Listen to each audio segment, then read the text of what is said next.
escala. Esto es la nueva terminal de Ezeiza de partida. Esto hace muy poquito que se terminó.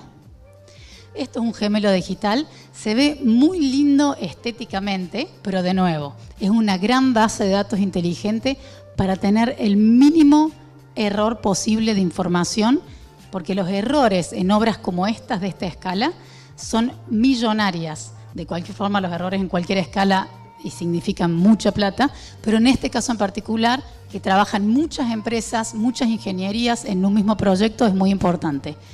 Esto es un modelo, casi que le diría que lo más importante de esto fue la precisión y que además esta obra en particular era más importante toda la ingeniería de las maletas antes que la arquitectura que se ponía encima.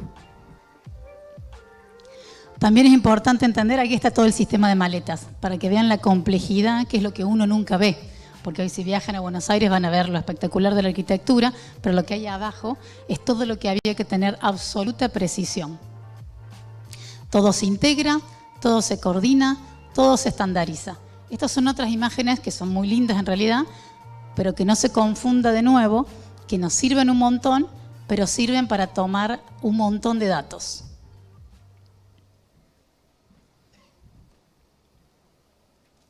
Esta es otra parte del aeropuerto, que acá vamos a verla con por qué, de dónde se toman los datos. Se pueden tomar datos de simulación de patrones de uso.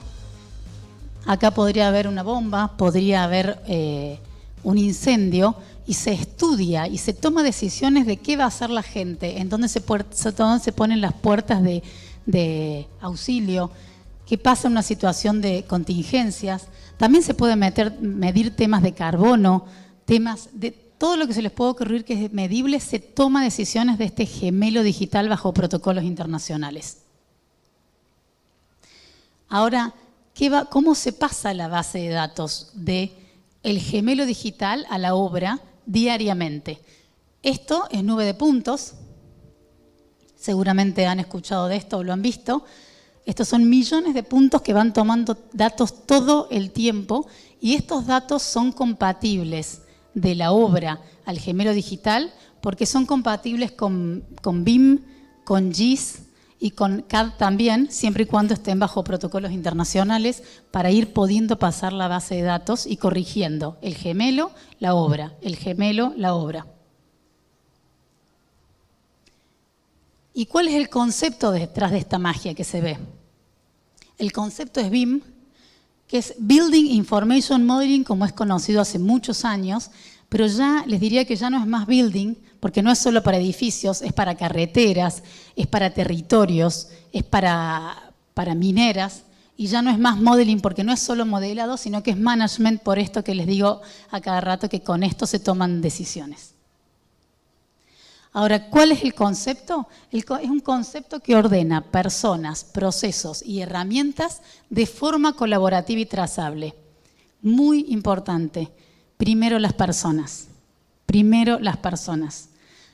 Y eso es algo que tenemos que entender antes de empezar a tener implementaciones que fracasen. Después los procesos, después de entender la idiosincrasia de las personas y los equipos, después se diagrama el proceso. Y por último, las herramientas. Las herramientas son espectaculares, las que hay hoy. Pero si no te tienen procesos y no se hace foco en las personas, las implementaciones fracasan y es por eso las cosas que escuchan de no, yo probé y no funcionó. Ahora, ¿cuál es la diferencia que hay de un 3D a un modelo BIM? Porque me dicen, yo soy desarrolladora, a mí el estudio de arquitectura, o yo soy constructora y a mí la desarrollista me entregó esto. ¿Cómo sé si es un modelo 3D lindísimo o si es realmente un gemelo digital bajo protocolos? Es fácil. Si tu gemelo digital, es la torre de Peli en Buenos Aires, en Puerto Madero. ¿Cuáles son las preguntas que yo le puedo hacer al técnico para saber si este gemelo digital está bajo protocolos internacionales? Y es, ¿cómo se documenta? ¿Cómo se controla? Tu gemelo digital, ¿está respondiendo a cómo se actualiza? ¿Cómo se analiza? ¿Cómo se simula? cómo se computa, cómo se comunica. Levanten la mano si alguien tiene gemelo digital que responde a esto. Es difícil. Difícil que lo tengan, pero en realidad porque no está tan conocido este tipo de tecnología. Cómo se vincula, cómo se construye. Es importante que el gemelo digital me diga cómo se construye. Es lo único que importa. ¿Cómo lo construyo? ¿Cómo lo certifico? ¿Cómo lo mantengo? Y hasta cómo lo demuelo. Porque un gemelo digital bien hecho sirve para diseño, construcción, mantenimiento, operación y demolición. Ahora, ¿cuál es el estándar internacional? Esto que decimos tiene que estar bajo protocolos internacionales el modelo. Por suerte, es una normativa mundial que hace pocos años que es mundial. Había millones de normativas en cada país distinto y ahora hay una única normativa mundial, lo que hace que esto democratice la información y uno pueda trabajar con cualquier parte del mundo desde cualquier parte del mundo.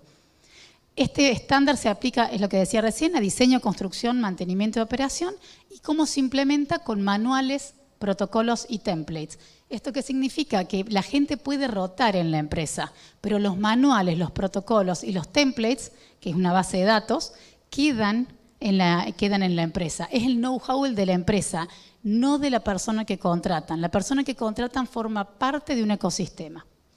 En definitiva, gente común dentro de un proceso puede hacer cosas increíbles. De nuevo, no necesitan Messis, necesitan gente común dentro de un ecosistema para hacer cosas increíbles. Este es el mapa de herramientas BIM, porque lo primero que me preguntan es, ¿qué me recomendás usar? Porque ustedes capacitan en Revit, capacitan en procesos. Yo primero pido, ocúpense del proceso. Para sacar el tema de las herramientas del medio, por lo menos por hoy, este es el mapa de herramientas BIM. Ahí, infarto. ¿Tengo que aprender todo eso? Esta es la parte donde la mitad se levanta y dice, no, hasta acá llegué, AutoCAD para siempre.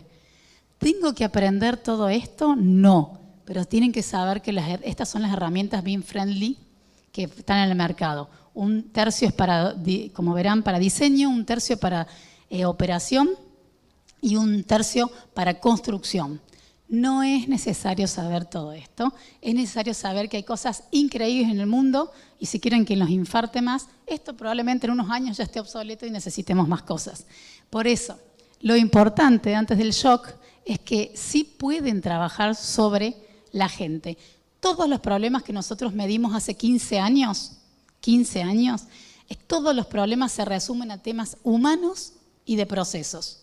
Entre el 80 y 90% de las cosas que yo soluciono en las empresas tienen que ver con malentendidos, con expectativas, tienen que ver con que los procesos no eran claros. Nunca tiene que ver con herramientas. Por supuesto, la gente tiene que estar formada en herramientas, pero las herramientas son fáciles de aprender. ¿A dónde estamos hoy? Y esto también es súper interesante.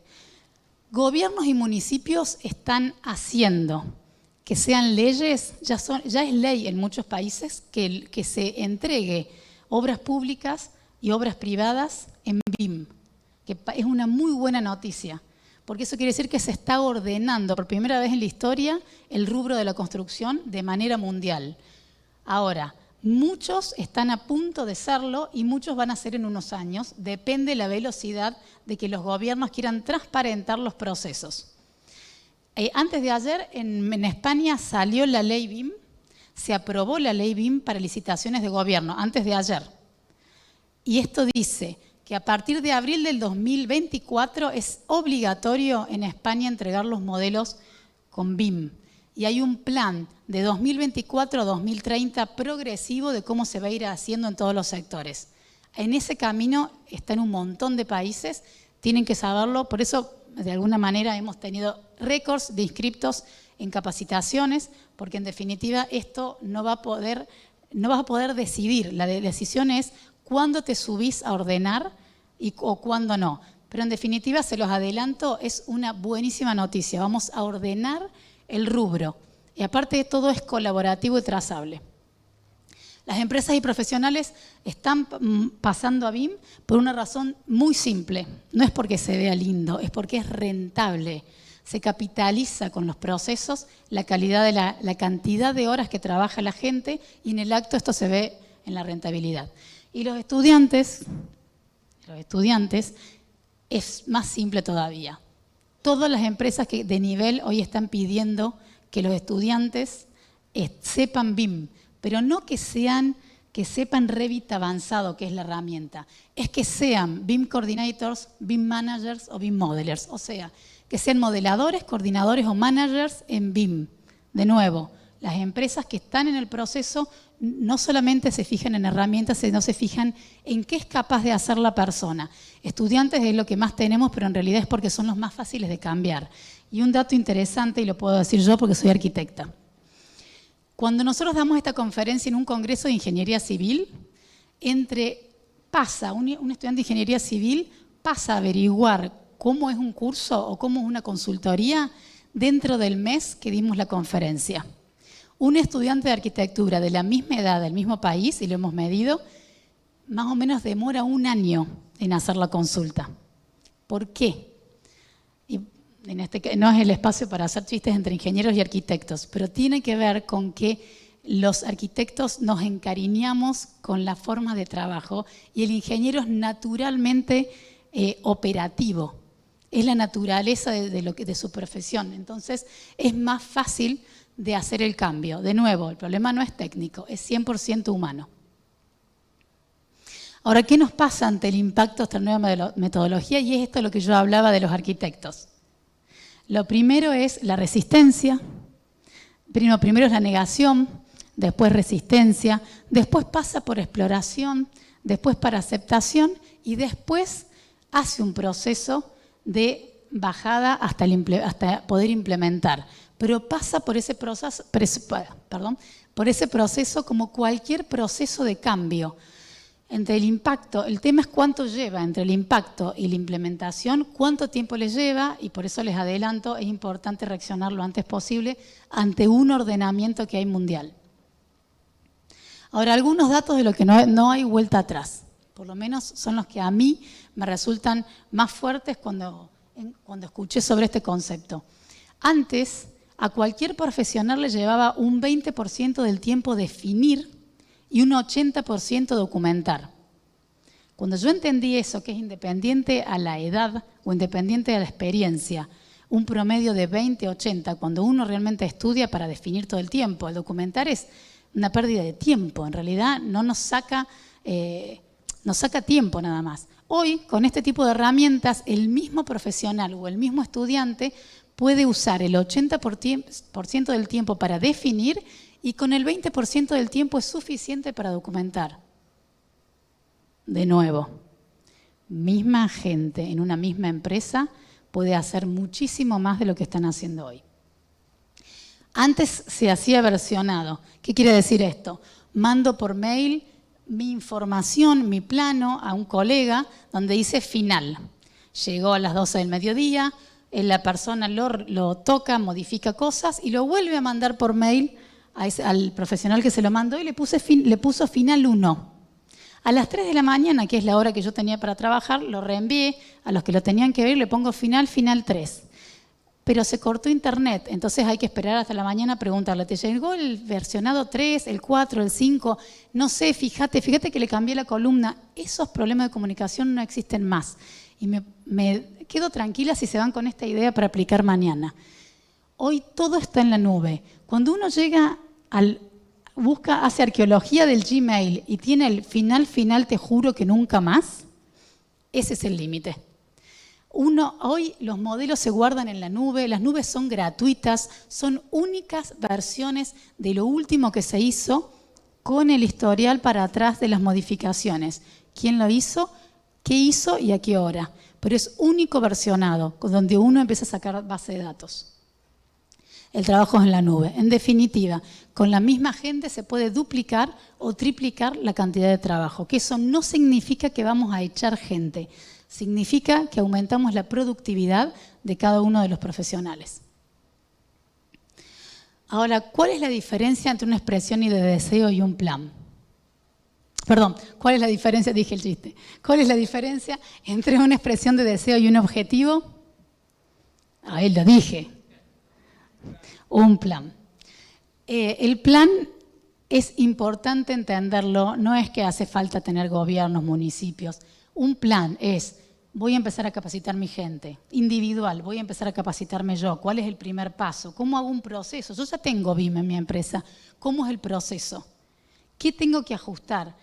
El plan es importante hacerlo para entender de dónde a dónde voy y cómo llego a implementación BIM, ya sea individual, en empresas, en municipios o en gobiernos. Y en eso vale la pena que se acerquen a preguntar. Anímense a preguntarme, André, yo tengo esto, me pasó esto, implementamos y no funcionó. Contraté a un chico que era genial manejando un montón de herramientas, pero claro, sin procesos no funcionó. Y no es que no funcionó pues no estuvo pensado o bajado la línea de cómo ordenar esto. Así que pregúntenme lo que necesiten. De hecho, algo importante es que, por ejemplo, nosotros hacemos 1,5 millones de metros cuadrados de modelado por año en computadoras de supermercado. De nuevo, hacemos 1,5 millones de metros cuadrados con computadoras comunes. No es carísimo, esto debe ser con computadoras, no hay que hacer una inversión. Computadoras comunes, gente común, puesto en un proceso. Y vamos a cambiar de escala por lo que estuvimos con los ministros y estuvimos viendo algo de territorios, porque muchos de ustedes no solo manejan edificios o emprendimientos, sino que manejan territorios. Los territorios también se pueden ordenar y se pueden ordenar las personas, los procesos y las herramientas exactamente igual que el aeropuerto o que el edificio que vimos al principio. ¿Qué es una Smart City? Algo de eso comentamos con los ministros. Una Smart City no es una ciudad tecnológica. Gaby lo aprendió. En realidad, uno tiene la idea de que es eso, espejitos de colores, que tiene captura de realidad, y saca fotos y cobra multas por la patente del auto. Eso no es una Smart City, eso es una Automatic City. Entonces, ¿qué es una Smart City? Una Smart City es una ciudad con gente smart, ¿sí? Que toma decisiones smart. Y para que se tomen decisiones inteligentes, ¿qué se necesita? Datos y que no haya versionados. Trazable, segura, datos en tiempo real. De nuevo, foco en la gente, antes que se vuelvan a marear con la tecnología. Foco en la gente. Gente inteligente hace Smart Cities, no tecnología. En definitiva, una Smart City es una ciudad pensada para mejorar la calidad de las personas. Una ciudad pensada para mejorar la calidad de las personas. Vamos a ver una Smart City. ¿Qué es una Smart City? Acá en este caso es diseño de carreteras y puentes. No sé ustedes, yo estudié arquitectura y yo hacía estas cosas con una servilleta, con mis compañeros en un bar. Decía, de acá hasta acá va a haber un puente. Este puente va a pasar por acá. Va a haber pruebas si lo corro un poquito. Esto con un fibrón. Es la forma que a mí me enseñaron. Y después se lo pasa a planos. Esto es en tiempo real. Esto no pesa. Así se trabaja hoy en el mundo. Estos son bases de datos inteligentes, donde cuando uno define el puente se pueden hacer un montón de correcciones, ya empieza a pedir datos de estructuras, pero eso después se lo voy a dar al estructuralista. Por ahora estoy en un anteproyecto pensando con el gobernador, a lo mejor, ¿a dónde va el plano? O en una ciudad chiquitita, ¿a dónde va, la carretera? Voy probando a dónde pueden ir las cosas. Voy pensando si es doble mano, simple mano. Y todas las cosas que yo voy eligiendo van probando cosas, pero van probando cosas real. O sea, geolocalizadas, que por supuesto después, esto no tiene nivel de detalle. Bueno, por supuesto que al lado de un fibrón esto es mucho nivel de detalle, pero digo que después esto se pasa a quien sepa de carreteras o al que sepa de vegetación. Otro ejemplo. Yo decido que en este sector, y esto lo puedo hacer mientras está un montón de gente decidiendo, ningún arquitecto, ningún ingeniero, si el que lo maneja, ¿no? Digo, en este sector quiero vegetación. ¿Qué son? ¿Dibujitos? No. Estos son palmeras con un ID individual. ¿Qué quiere decir? Son pequeñas bases de datos cada uno de los objetos que ven. Cada palmera tiene cargada la base de datos de lo que yo necesite. Primero, de cada cuánto se riegan, si usa fertilizantes, cuánto creció. Es individual, son entidades individuales. Pueden ver, como verán, toma decisiones, cómo va a dar el sol. ¿Cómo va a ser en invierno? ¿Cómo va a ser en verano? ¿Cómo va a ser el asoleamiento? ¿A dónde pongo el equipamiento? Abajo de las palmeras, a un costado. Y acá, esto sí es un dibujito. Acá digo, acá va a ir la arquitectura.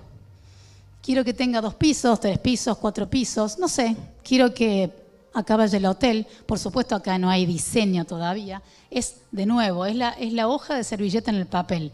Y después yo digo, le doy esta arquitectura, se la doy a Julia, que ella la defina, ¿viste? Gustó. Que ella la defina, que ella la desarrolle y le doy los planos, le doy la carretera a alguien que se ocupa de carreteras, que de verdad la calcule, ahora sí, a ver si esto se simplifica, y voy viendo cada una de las cosas con el que realmente tenga. Pero ¿qué va a hacer Julia con la arquitectura? Julia la va a llevar a su tablero, va a usar todo su expertise, va a desarrollar esta arquitectura, pero cada movimiento que ella hace va a volver a la base central. ¿Sí? Estos son análisis de perfiles y niveles. De nuevo, análisis, simulaciones, todo se va tomando decisiones con este tipo de cosas. Hay interferencias, ¿no? Y con esto yo puedo hablar con el ministro. El ministro es contador. ¿Necesito que él maneje estas herramientas? No. Pero sí necesita saber, esta parte es inundable, esta parte no. Entonces, ¿qué hacemos? Bueno, fijemos cómo resolvemos este tema. Y no es técnico, después vemos con la gente técnica cómo se resuelve, pero las grandes decisiones se pueden tomar desde acá. Mis hijos me decían, esto es SimCity. Cuando yo veo fascinada estas cosas, me dicen, mamá, nosotros manejamos estas cosas hace años. Y yo le digo, pero si hace años ustedes no sabían escribir. Pero manejar estas cosas sí.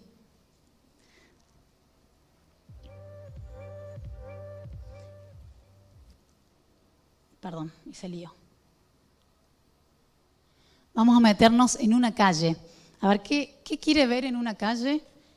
Que puede ser cualquier emprendimiento que tenga más de una manzana. ¿Qué queremos ver adentro de la calle, además de los dibujitos? Queremos ver dónde pasan las cosas para tomar decisiones. Esto lo grabé para que no me rete Gaby y que dé exactamente el minuto que ella quería. Pero no lo puedo hacer andar.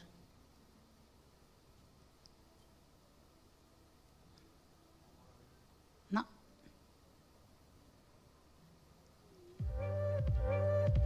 Ay, sí, era ese. Va. Acá podemos ver cómo la tecnología BIM, mediante la generación de un modelo único 3D, sumado a una estructura de datos escalable, puede ayudarnos a integrar terreno, infraestructura, servicios, catastro y hasta los modelos BIM de cada uno de los edificios que integran el ejido urbano. Estamos realmente convencidos que el diseño de una Smart City, adaptada a estas características, tiene como socios naturales, además de la capacitación y la tecnología, al BIM. Este tiene el potencial de cambiar radicalmente la metodología de trabajo, sosteniendo y soportando procesos interfuncionales, pero sobre todo afectando las formas tradicionales de documentar, controlar, coordinar y comunicar, poniendo entonces la información justo ahí donde se necesite. Es importante comprender que esto no es un dibujo, ni un render, ni una animación, sino el resultado dinámico, online, sinérgico, simultáneo y colaborativo de una base de datos conectada y escalable. En esta base de datos converge información actualizada, geolocalizada, concertada y coordinada, donde pueden interoperar herramientas como Revit, InfraWorks, AutoCAD, Quantum, Ecotech, Lumion, Navisworks, Green Building Studio y Design Review, por ejemplo. Es así entonces como las parcelas se aglomeran en macizos, los macizos se integran con calles, las calles se integran en secciones, las secciones en distritos y los distritos en ciudades para conformar un único modelo central de tejido urbano a donde se reúne toda la información de infraestructura y catastro. Esta información es alimentada y actualizada por empresas de servicios o por los profesionales de forma transparente mientras hacen su trabajo habitual. Pero para que este trabajo no sea caótico, debe ser monitoreado, reglado y gerenciado por un gobierno. El carácter escalable en modelos de semejante tamaño y características es inevitable y permite que luego estas ciudades puedan integrarse sobre territorios en partidos, partidos en provincias, provincias en países y países en regiones, sin perder en ningún caso ni la independencia ni la seguridad de los datos.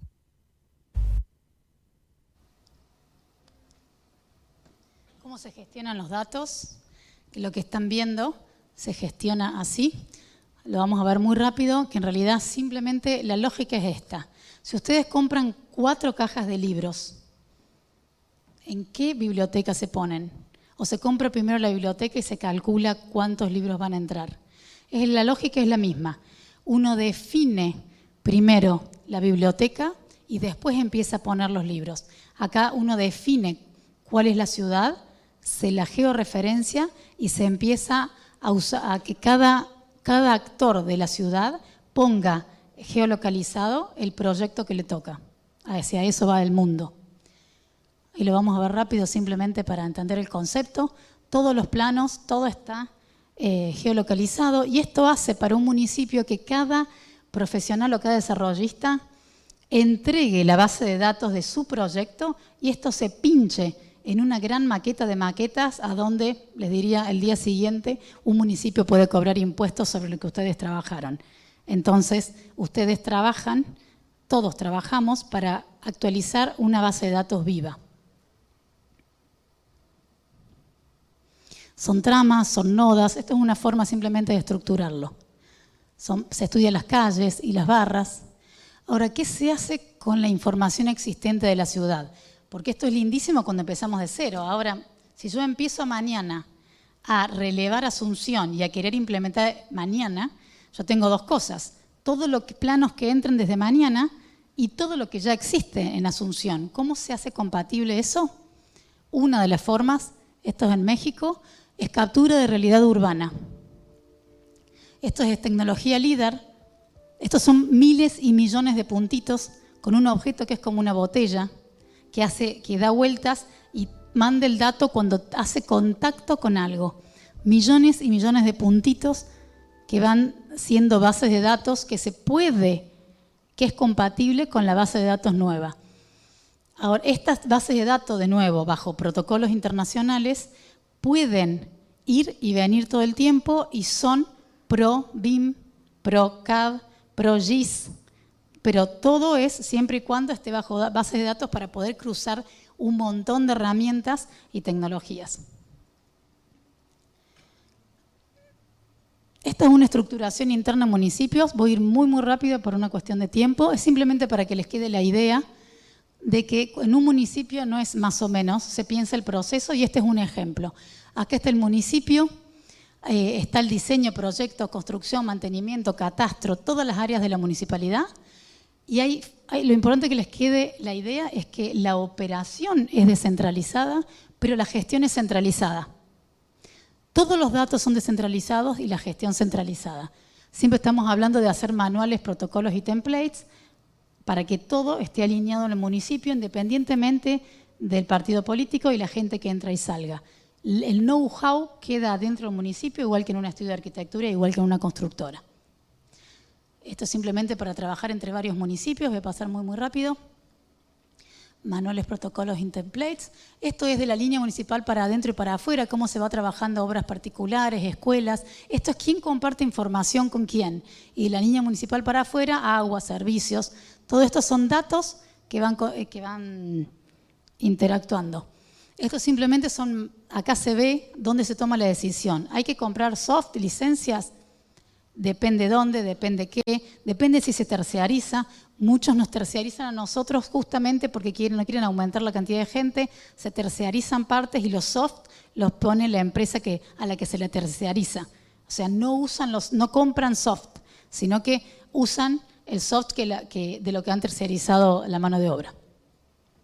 Este es un caso muy lindo, esto se llama Municipio, después lo pueden googlear. Esta es Graciela Martí, a quien quiero mucho, que es una mujer que en el gobierno de Mendoza hizo algo increíble. Hizo que 7 municipios de distintos colores políticos se pongan de acuerdo con un fin digital común. Esto ya se hizo, es todo digital, y el BID lo financió. Entonces, cuando yo a Graciela, ella me lo contó hace muchos años, le dije, estás loca, o sea, es imposible, 7 municipios, 3 colores políticos, olvídalo. Y ella lo logró. ¿Por qué? Yo le dije, ¿qué fue lo difícil? ¿Convencer al BID que financie tecnología? No.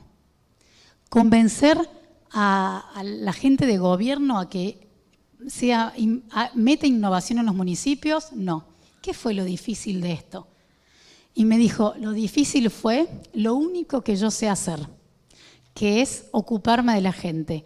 Ella se sentó con cada municipio individual, le contó el proyecto individualmente y después se fue sentando de a 2 municipios por vez, en un café, así de simple, donde iba poniendo de acuerdo de a 2. En definitiva, su know-how, que era tejer redes, de una forma súper simple y súper colaborativa, hizo que este proyecto se pueda llevar a cabo. Lo que hizo fue poner su lado más femenino de tejer redes para que mucha gente se ponga de acuerdo con un fin común, y eso es lo que normalmente con temas de tecnología no nos ocupamos, de la gente. Este es el último video. Este es un video cada vez que me infarto con la nueva tecnología, como ChatGPT, como inteligencia artificial. Cada vez que quedo medio en shock, que digo, esto ya es demasiado para mí, ya pensé que lo había visto todo. Cada vez que me sorprendo de nuevo, vuelvo a ver este video para volver al foco. Once upon a time, business as usual was often good enough. No more. Where we are going, good enough is dead. In a world where everything is connected, where everything is equally excellent, where performance is reaching perfection, there's only one space left to innovate in: you. Right now, you are a central point in the raging tornado of change fueled by digitization, mobilization, augmentation, disintermediation, automation. Well, the list goes on. Science fiction is becoming science fact. Think about self-driving cars or computers that can learn and think. The way we work will never be the same. The skills we need will be dramatically different. Winning or losing are now happening faster than ever before.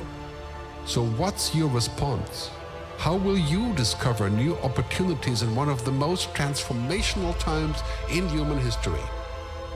Are you driving change, or are you being driven by it? Disruption has become the new normal. With change, it's always gradually, then suddenly, well, things really have stopped happening gradually. This change is exponential. Everything that used to be dumb and disconnected is now wired and intelligent. Cars, cities, ports, farms, even our bodies will be wired with sensors and will talk to each other. These game changers are also combinatorial. They amplify each other, creating a perfect storm of change. Quantum computing fuels big data. The Internet of Things fuels artificial intelligence and deep learning, which fuels robotics. However, anything that cannot be digitized or automated will become extremely valuable. Human-only traits such as creativity, imagination, intuition, emotion, and ethics will be even more important in the future, because machines are very good at simulating, but not at being. Yes, robots and software will do some of our work, but this will allow us to focus on things that cannot be automated. To imagine change squared, you've got to start engaging more with what might be, not just with what is. Immerse yourself in the immediate future, 5 to 7 years out from today. We need to go beyond technology and data to reach human insights and wisdom. Technology represents the how of change, but humans represent the why. The future is about holistic business model. The opportunity is to be liquid, to learn just in time, not just in case, not single improvements, but complete transformations, not individual systems, but new ecosystems. Humanity is where true and lasting value is created. We will engage, relate, and buy things because of the experiences they provide, because of their transformative power. The future doesn't just happen, the future gets happened. The new way to work is to embrace technology, but not to become it. The future is in technology, yet the bigger future lies in transcending it. Let's live and lead from here.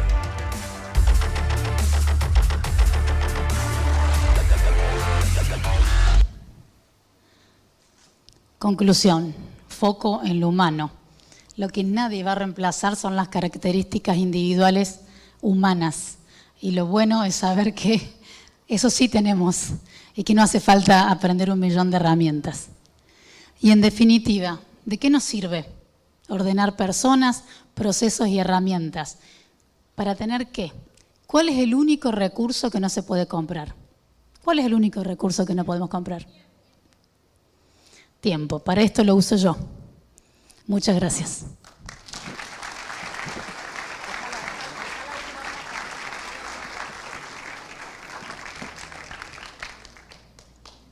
Bueno, muchísimas gracias, Andrea.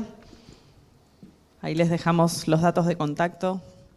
Sé que muchos se quedarán pensando. Vamos a invitar al próximo panel. En este caso,